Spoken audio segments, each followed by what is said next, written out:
This is Gabriel Gonzalez for Cageside Press, and I'm here with newly signed UFC lightweight Erick Ghost Pepper Gonzalez, who faces Jim Miller this Saturday at UFC Vegas 40. First off, Erick, UFC fighter. Put it into words what that feels like if you can. Uh, it's been a 7-year road, and I feel like I'm on top of the world, man. I feel like I just got signed on, because I did just get signed on to the biggest promotion in the world. So I'm feeling super grateful, man. I feel super blessed. It's been a long time coming, and it's been nothing but hard work. So everything was earned, nothing was given to me. So I feel great, man. I feel amazing. Can you tell me the whole story? Just, I know you talked about you got the call on about 10 days' notice, 8-day camp, that sort of thing. Where were you? Who called you? Who called who? Who got in touch with you? Was it always Jim Miller? Give me all the details that you can. So I was actually sitting on my desk, just literally playing just chilling. Just got back from training, and I got the call from my manager Julian with Upgrade Management uh, around the afternoon, and he told me to. He's like, answer the phone. I'm like, hey, what's up, man? What's going on? And he's like, all right, hey, stay on the line for me really quick. So we got my other manager on, Marcos Bonilla, and we ended up having a conference call, and he was just like, hey, man, it's here. Call's here. They're knocking on our door. How's your weight? How you feeling? Are you ready for this? It's the UFC, and it's going to be against a veteran and someone that's possibly going to retire after this fight. Uh, so I automatically assumed it was Donald Cerrone just because I had been calling him out. But it ended up being Jim Miller, man. And to me, that's I call one veteran out and I get a different one. So to me, it's this is a full it's a nothing but gain for me. I'm gaining everything from this and losing nothing out of this. So to have a 10-day camp or a 10-day short notice fight was a little, it's something I expected. So I wasn't surprised when I got the call, but super ecstatic. As soon as I got off the phone, man, went for a 7-mile run. Called my mom right after I got back. Told my fiance before I even left on the run, and then yeah, man, I called my coach after I called my mom, and coach was super surprised. So he had to move his whole schedule around, because this is completely unexpected, and it's the big league, man. So if the big league comes knocking on your door, you better fucking answer. You can't run the other way. So it was awesome, man. It was crazy. It was such a crazy week, man. I woke up the next morning and I was just like laying on my bed looking at my ceiling, and I was just like, damn, I'm in the UFC, man. I got to fight next week. This is sick. Like I really thought I was dreaming, man. I legitimately thought it was a dream. Well, congratulations, first of all. I've covered you since, the very, very small shows when I know you remember this. I didn't have a camera yet. Like, you and I go We're on your that far phone. back. Yep, Yeah, I we were remember the doing the phone, man. iPhone, couldn't hear you. Pretty sure I spelled Eric incorrectly the first time, and now look where we are, man. It's been quite the road, hasn't it? Fuck, man. It's been like what for us? I think it's been 5 years together. We've been interviewing and Yep. seeing each other at events, and yeah, man, it's been quite the road for you and myself. So it's an honor, man. I'm always happy to be back at your show. Well, thank you. First of all, always, you're not forgetting the little people as you go big time. You know what I mean?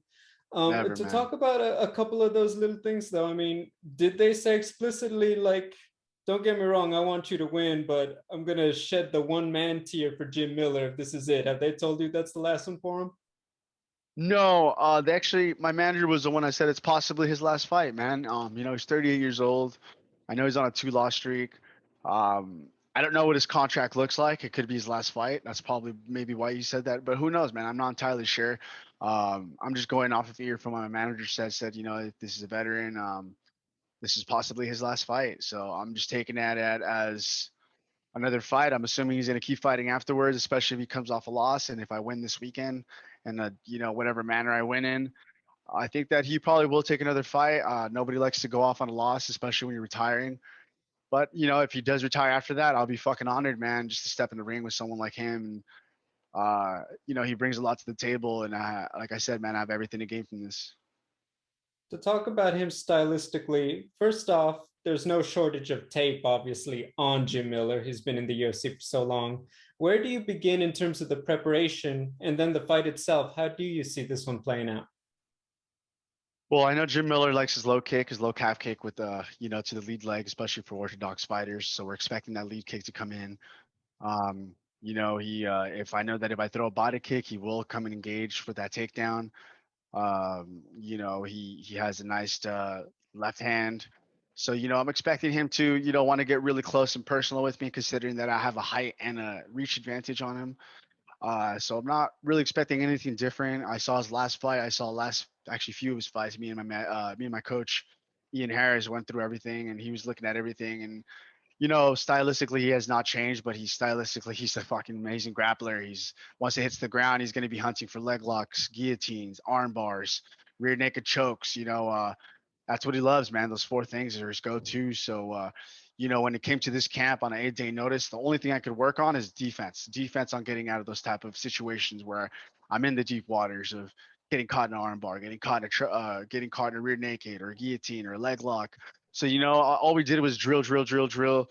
That's all we can do, man. And after that, and then besides that, just push my cardio to the max. And I think that as long as I keep the pressure on him and really play the outside game. I think that I need to get out of this first round, make sure we're sweating real good.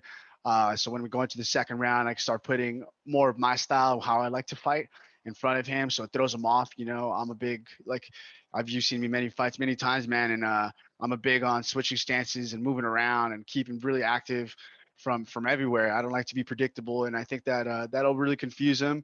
And I have a lot more, experience than I did, this past 2 years because of COVID and everything. And I was able to stay in the gym every single day. So, stylistically, I think that it's a great matchup. And I think that if it hits the ground, I'm going to be ready for anything, man. I think I'm very underrated on the ground game.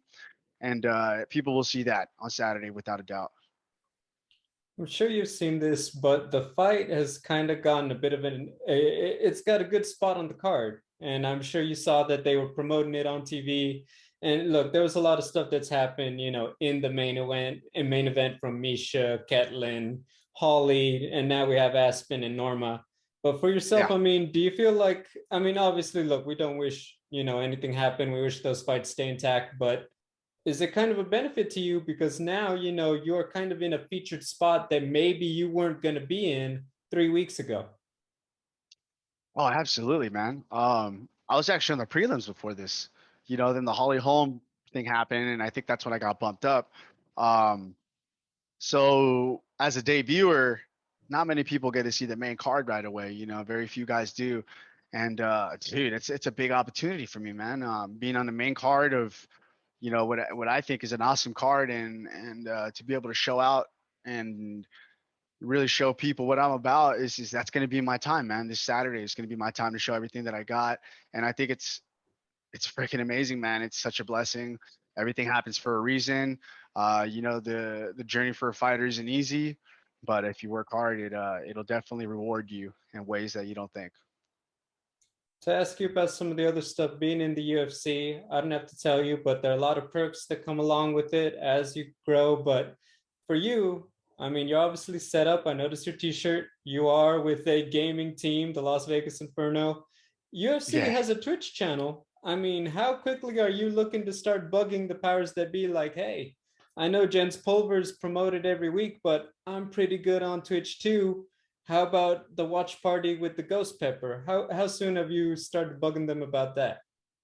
I'm gonna get through this fight, make sure I get this dub, make sure my name gets out there after that, make sure that everything is going my way, uh, you know, and I think after that I'll start bugging them and I'll let my manager know.